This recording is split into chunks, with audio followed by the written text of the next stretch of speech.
And the things that these women say are just so cringy. Like, I can't believe that they publicly put this stuff out here on TikTok. Either way, it seems like a lot of them are having troubles dating after divorce. No kidding, and that's the topic of this compilation today. So get ready for some crazy ones, I'm sure. Let's roll the intro.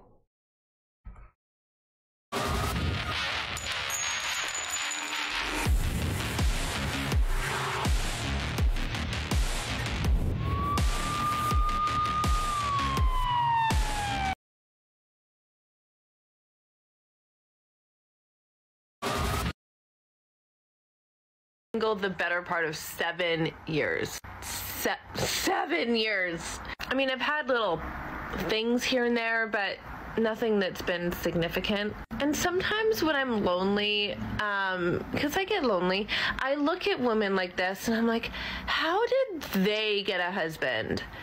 And then I think, if I wanted their husband, I could have their husband.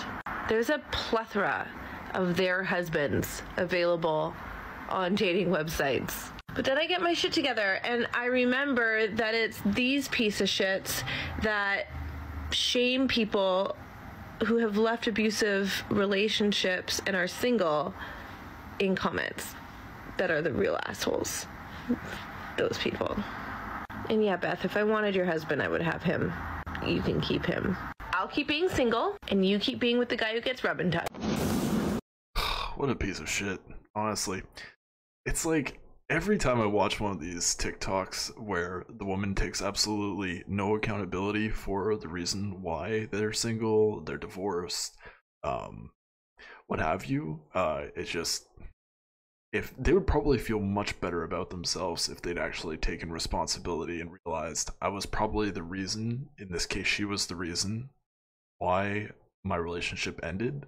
I should learn from it, heal, and move on. Just blows my mind. And then they'll post these crappy little TikToks pretending like they are, saying you can have anybody you want but you can't keep a relationship going. It's just pathetic. Ooh, that one boiled my blood a little bit. Either way, let's move on. Plenty of other people to laugh at out here.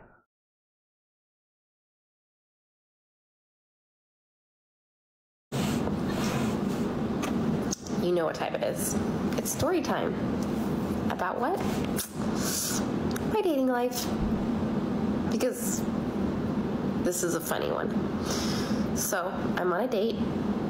Not with the same person I made the last one about because that ended up being a hot mess. Probably like the worst one I've done with all my dates. But that is neither here nor there because tonight I'm on a date, first date by the way, and everything's fine, great.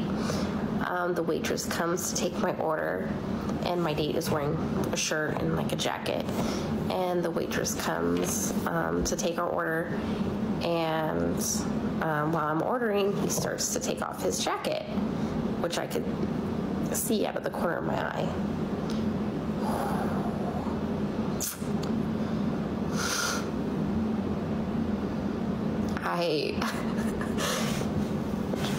In the middle of me ordering, I'm like not really paying attention. I start fumbling my words with my order because, dear Lord,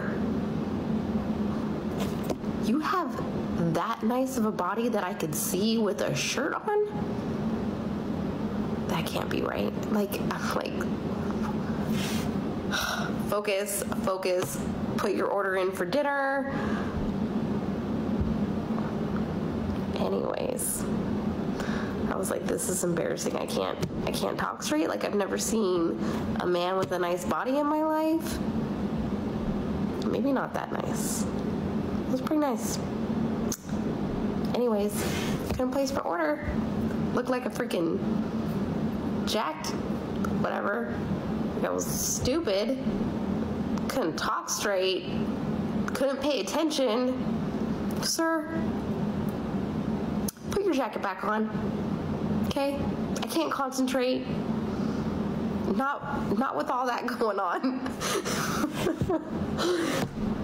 Great date so far, because it always seems great at first, right? But anyways, it's a mess. Lots of dating stories though. More to come. Stay tuned. Hi. Wow, that is one sexually deprived woman. Jesus. You know, if we were to go on TikTok and create some sort of video about us being like, wow, she was wearing yoga pants and they absolutely accentuated her, you know, I'm sure that there would be a bunch of feminists trying to take it down immediately and calling us misogynists and perverts and yada yada yada. But this one's probably like, oh yeah, girl, you spilled the tea or some dumb. Either way, let's move on to the next one. Hopefully there's a bit more substance in it instead of it just being yeah, clearly a really deprived woman. Let's move on. Thanks for calling 1-800-DIVORCE. Who am I speaking with? Hey, Sarah. What's up, girl? You have a date with a hot guy, but it's your weekend with the kids. Got it. Okay, slow down. And you're not sure whether or not to get a babysitter.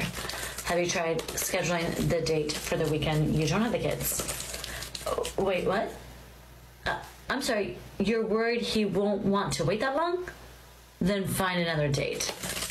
Yes, I'm serious. You prioritize you and your schedule before even considering attempting to spend your hard-earned money on a babysitter. So I'm going to need you to say this with me.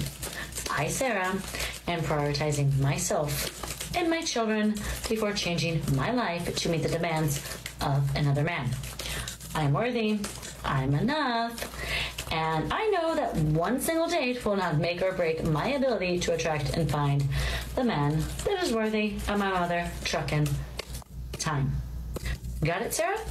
You got this, girl. Oh man, that was so pathetic.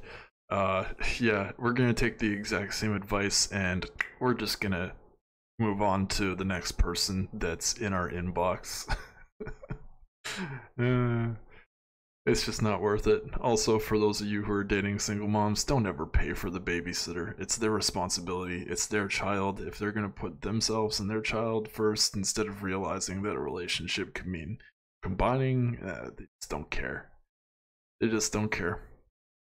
Move along, and also, we're moving on. So, on to the next clip. At least they try to be fun.